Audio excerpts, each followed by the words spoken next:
डॉक्टरों की लापरवाही से 10 मिनट पहले बोल रही थी मेरी दादी, और उन्होंने जब इंजेक्शन लगाया डेथ होगी। अभी बोल रही थी रोटी खानी है, मुझे रोटी दो। 10 मिनट पहले गए थे हम अंदर, बोल रहे थे, फिर उन्होंने बोला जाओ बाहर आप, फिर हम बाहर गए, फिर उन्होंने डेथ कर दी। कॉम्प्लिकेशन हुई, कार्डिक अरेस्ट हुआ और वो उसके बाद उसको रिवाइव करने की कोशिश की, रिवाइव नहीं हो पाया, उसको आईसीयू में भी शिफ्ट किया गया और we did the all CPR measures, जिसको कहते हैं कार्डियोपल्मोनरी रिससिटेशन मेजर्स किए गए। Unfortunately we lost the patient which is a, हम सबको उसका दुख है। 18 तारीख को लाया और उतारा, जैसे इन्होंने एडमिट कर लिया इमरजेंसी में, जैसे भी किया मैं पूछता रखा क्या हुआ, क्या है इसका, रिकवरी है या नहीं, जैसे सिर्फ लिखते गए 18 दिन, इनको 15-16 दिन इन्होंने सिर्फ लिखा। लापरवाही से 10 मिनट पहले बोल रही थी मेरी दादी, और उन्होंने जब इंजेक्शन लगाया डेथ होगी। अभी बोल रही थी रोटी खानी है, मुझे रोटी दो। 10 मिनट पहले गए थे हम अंदर, बोल रहे थे, फिर उन्होंने बोला जाओ बाहर आप, फिर हम बाहर गए, फिर उन्होंने डेथ कर दी। इंजेक्शन लगाया उन्होंने, पता नहीं कौन सा इंजेक्शन लगाया, जो दिया था वो लगाया ही नहीं है। पहले बातचीत कर रहे थे थोड़ी देर पहले? हाँ 10 मिनट पहले कर रहे थे बातचीत। तो फिर क्या हुआ ऐसा? डॉक्टरों ने इंजेक्शन लगाया, जो दिया था इंजेक्शन वो लगाया नहीं है, और लगाया है कुछ। किस लिए वो यहाँ पर GMC जम्मू में क्यों आए थे? क्या प्रॉब्लम थी उनको? उनका एक्सीडेंट हुआ था टांग। कितने दिन पहले यहाँ पे लाया था? 15 दिन पहले। 15 दिन पहले लाया? हाँ जी। तो आज क्या बात हुई? उनकी डेथ हो गई, किस कारण डेथ हुई है? सर उन्होंने ऑपरेशन करने के लिए भेजा था। ऑपरेशन करने के लिए भेजा? हाँ जी सर। तो आप कह रहे थोड़ी देर पहले वो ठीक थे? हाँ जी, थोड़ी देर 10 मिनट पहले बात कर रहे थे, वो हमें बोल रहे थे रोटी दो, हमने सुबह की रोटी नहीं खाई है, दूध नहीं पिया। बातचीत कर रहे थे? हाँ जी 10 मिनट पहले बिल्कुल बात कर रहे थे, बिल्कुल ठीक थे। फिर डॉक्टरों ने बोला हमें बाहर जाओ, फिर पता नहीं क्या किया, उन्होंने डेथ कर दी। तो अपने डॉक्टरों से बातचीत करने की कोशिश की कि क्या हुआ इनको, कि 10 मिनट पहले? उन्होंने बताया नहीं, सिर्फ बोला जो चलो इमरजेंसी में। मैंने बोला क्या हुआ, बोलते कुछ नहीं चलो इमरजेंसी में, फिर इधर ला दिया। फिर बोल रहे डेथ हो गई, पता नहीं क्या किया सर। तो आपने पूछा नहीं कि 10 मिनट पहले वो ठीक थे, सब कुछ बातचीत कर रहे थे, खाना खा रहे थे? वो बोल रहे थे उनकी BP लो हो गया। BP लो होने की वजह से? हाँ जी सर। कितने दिन पहले यहाँ पे लाया था सर? 15 दिन पहले। क्या एक्सीडेंट हुआ था उनका? हाँ जी, गाड़ी से टक्कर लगी थी। आज बैठे थे ना, 10 मिनट पहले ऐसे गए थे अंदर, तो वो बोल रही थी मुझे खाना दो, सुबह की लाई हूँ, मैंने खाना भी नहीं खाया, दूध भी नहीं पिया, इधर रखी हूँ सुबह की मैं, मुझे भूख लगी है। तो डॉक्टरों ने बोला चलो बाहर, फिर हम चले गए। फिर बोल रहे थे ऑपरेशन करना है, पर ऑपरेशन भी नहीं किया, अभी तक कुछ नहीं किया सर, ऐसे ही डेथ कर दी। सर क्या कुछ देर पहले वो ठीक ठाक थे, कह रहे थे खाना खा रहा, सब ठीक सर। मैंने ब्लड दिया 10 मिनट, मैंने ब्लड दिया, मैंने बोला मैं 10 मिनट रेस्ट करता हूँ, मुझे थोड़ा फील हो रहा है। ये बैठे हुए थे ऊपर, सिस्टर बैठी हुई, ताई जी बैठे थे, चाचू बेचारे वो बैठे हुए थे। मैं बाहर गया, इसका लड़की का पेपर था, एग्जाम था, एग्जाम देने गया, स्टेबल कंडीशन में थे, अच्छे खासे बोल रहे थे मेरे साथ, अच्छे खासे बोले। ऐसा होता तो हम जाते ही नहीं कहीं, तो अच्छे खासे बोल रहे थे। हमने बोला छोटा सा ट्रांक का ऑपरेट है, इसमें क्या हुआ सर? बस वहां से बस अंदर लिया हूं ना ऑपरेशन थिएटर में, तो ऑपरेशन थिएटर से बाहर भेजते जल्दी आओ, कॉन्स्टिट्यूशन से हो गया आपके पेशेंट, GMC लेके जाओ।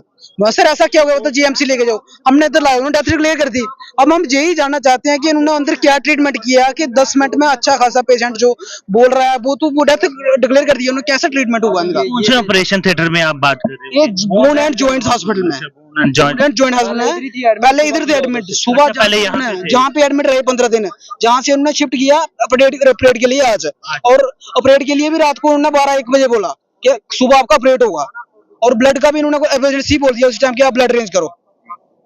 तो कुछ देर पहले बातचीत कर रहे थे, खाना खाया, आपसे बातचीत अच्छे से बोल रहे। अपने डॉक्टर से पूछने की कोशिश की कि क्या हुआ अचानक से? सर मैंने डॉक्टर से पूछा, डॉक्टर इधर मिल नहीं रहे हैं मुझे, किसको पूछो? अंदर एक डॉक्टर को पूछा, ये देखे गए हैं, डेथ डिक्लेयर करके गए हैं, बस एक रिसिप्ट देके गए हैं। किसको ढूंढना, किसको पूछे हम? जो सीनियर सुपरिटेंडेंट कौन है, किसको पूछना? हमें क्या पता कौन कंसल्टेंट है? बोला जहाँ पे लेके आओ, जहाँ पे आ गए आप, जहाँ पे देख रहा हूँ मैं, डेथ डिक्लेयर किया, तभी मैंने थे मेरे एक बाग को, मैंने बोला यहाँ पे हुई थी वहाँ? सर वहाँ पे डेथ तो वहाँ भी होगी थी, वहाँ से उन्होंने इमरजेंसी में लेके जाओ, आपका पेशेंट कॉन्शियस है, इधर लाते इन्होंने डिक्लेयर कर दिया कि आपका पेशेंट डेथ मर चुका है। बस इधर ट्रीटमेंट कुछ नहीं हुआ, बस इधर लगा के उन्होंने डिक्लेयर कर दिया आपका पेशेंट डेड है। तो कितना दुख है कि कुछ देर पहले वो बातचीत कर रहे थे, सुबह बिल्कुल ठीक थे। सर बिल्कुल 15 दिन पहले जब से उनको हिट किया था गाड़ी से बात तब से कर रही थी, ब्रेन नहीं की दिक्कत थी। उन्होंने बोला ब्लड के क्लॉट्स बन गए हैं तो ब्रेन में, तो उनकी वजह से एक दिन बात नहीं हुई है। बाकी 14 दिन से अगर कंटिन्यू बात कर रही है तो सुबह अगर बिल्कुल स्टेबल कंडीशन में अगर ऑपरेशन के लिए जा रहे हैं, उन्होंने वो ब्लड के लिए बोला ब्लड आपका पूरा मतलब 12 ग्राम ब्लड है, कोई जरूरत नहीं। चलो फिर भी उन्होंने ऑन द स्पॉट बोला ब्लड अरेंज करो, इसको बोला मैंने ब्लड दिया तभी मैं 10 मिनट रेस्ट करने गया नीचे, क्योंकि मुझे थोड़ा फील हो रहा था। मैंने बोला तो नीचे, तो वहां से मैं नीचे आया तो मुझे फोन आया, बोल रहे हैं जल्दी ले जाओ इमरजेंसी। मैं रूम से आया बाहर, उधर गया चली पहले, मैं उधर देखा क्या हो गया, उनको पूछा, बोलते वो इमरजेंसी में चले गए जीएमसी। इधर पहुंचा था, इन्होंने दिया कि डेथ डिक्लेयर है, आपकी डेथ हो चुकी है। मैं उनको पूछ रहा हूँ क्या हुआ, बोलते डॉक्टर थे के अंदर। मैंने पूछा उनको, मैंने सर क्या हुआ, क्या प्रॉब्लम है, बोलते कुछ नहीं, हमने आपको पहले फाइल में लिख के दिया था कि इनका कुछ भी हो सकती है डेथ। मैंने बोला मुझे तो नहीं बोला आपने, बोलते जो आपके साथ में ताई जी थी। मैंने ताई जी को पूछा, बोलते नहीं, अब उनसे साइन लिया था, मैं ब्लड देने गया हुआ था, उनसे साइन ले लिए, उनको क्या पता था क्या बोला, हमें बोलना चाहिए था ना इन्होंने कि इनको प्रॉब्लम है या दिक्कत टांग में थी, बाकी बिल्कुल ठीक थे। बाकी बिल्कुल ठीक थे, स्टेबल पेशेंट थे, बिल्कुल स्टेबल थे। 1-2 साल पहले उनको टीबी की प्रॉब्लम थी, उन्होंने बोला क्लॉट्स बने हुए न्यूरो, डॉक्टर ने बोला था कि आपको दवाई से क्लियर हो जाएगा, ऑपरेट कराने की कोई जरूरत नहीं है, न्यूरो वालों ने क्लियर किया था। अब आप क्या चाहते हैं? अब हम यही चाहते हैं कि आगे से किसी के साथ ऐसा नहीं हो, हमारे साथ हो गया, अब कुछ नहीं हो सकता, पर आगे किसी और के साथ ना हो, हम यही चाहते हैं। हमारा कहने का यही है, हम नहीं चाहते कि और कुछ करें, पर आगे कोई नेक्स्ट पेशेंट है उनके साथ ऐसा नहीं हो। जब सर्जरी शुरू हुई थी तो उसके बारे में थोड़ा बताना चाहता हूँ। फैमिली मेम्बर्स एजिटेटेड थे, उनका एजिटेशन होना जायज़ है, लेकिन हम अपनी एक्सप्लेनेशन देना चाहते हैं कि क्यों ऐसा हुआ। ये पेशेंट हमारे पास एडमिट हुआ था विद मल्टीपल इंजरीज़। उसको ब्रेन में इंजरी थी, एक टांग फ्रैक्चर थी, और उसके साथ मल्टीपल और प्रॉब्लम्स भी थी। उसकी चेस्ट बड़ी ख़राब रहती थी, उसको कार्डिक इशू भी थे। तो इन सब प्रॉब्लम्स के साथ पेशेंट 15 दिन हमारे पास एडमिट रहा कम से कम। तो सीटी स्कैन जो मैं देख पा रहा हूँ उसमें उसको ब्रेन में थोड़ी सी क्लॉट था, कोई 3 सेंटीमीटर का क्लॉट था, जिसको न्यूरोसर्जिकल टीम ने देखा और उसका एक मैनेजमेंट किया गया नॉन सर्जिकल। तो क्लॉट जब सेटल हुआ तो हमारा एम रहा कि अब उसकी जो टोंग फ्रैक्चर है, मेजर उसकी फीमर फ्रैक्चर है, उसको हम फिक्स करें। तो पेशेंट को काफ़ी प्रॉब्लम्स थी, स्पेशली चेस्ट प्रॉब्लम बड़ी ज़्यादा थी, और फेफड़े का ट्यूबरक्लोसिस भी था उसको। और एक बार हमें डाउट भी आया था उसको शायद हेपेटाइटिस पॉजिटिव हो, बाद में वो क्लियर हुआ, बट शुरू में ये डाउट था।